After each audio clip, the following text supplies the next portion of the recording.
Some people are literally dying, and they're dying with tremendous pain, and this can, in many cases, literally stop it. President Donald Trump today signing an executive order to ease restrictions on marijuana. The order will expedite reclassification of marijuana from a Schedule I drug to a Schedule III. Right now, it's under the same classification of heroin, LSD, and ecstasy. The president says that his action will allow more research about marijuana's medical benefits. Tonight, I spoke with the medical director at Dent Neurologic Institute, who is also the director of the Practices Cannabis Clinic, along with a Western New York dispensary owner, about what this would mean for patients who use marijuana for medical purposes, as well as how dispensaries will be impacted.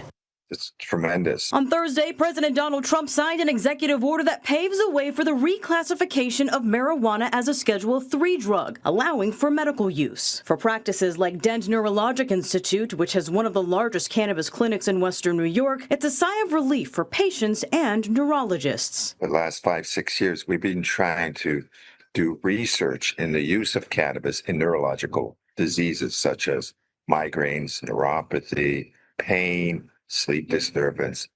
And it's been very difficult. Our hands have been tied because it's a Schedule I drug. Dr. Laszlo Metzler is the medical director at Dent and is also the cannabis director for its cannabis clinic. He tells me this change will open up the gates for professional, high-quality research in different types of diseases. Not just pain and sleep and anxiety, but think of Parkinson's disease, think of multiple sclerosis, think of Alzheimer's disease. Over the last 5 years, Dent's Cannabis Clinic has 15,000 patients who have come to them to get certified for the use of medical cannabis. The signing itself does not fully make marijuana use legal, but could continue in that direction. What it really opens the door for is the ability for medical studies to see what this plant actually does, what those effects are going to be. The president mentioned, whether it's helping with pain during cancer, all these things. Joe Schaefer is an attorney at Vankst. He says this would also help dispensary owners. It's going to be a lot less expensive for adult use and medical industry operators to actually operate their business, which hopefully gives them some breathing room. Like 70%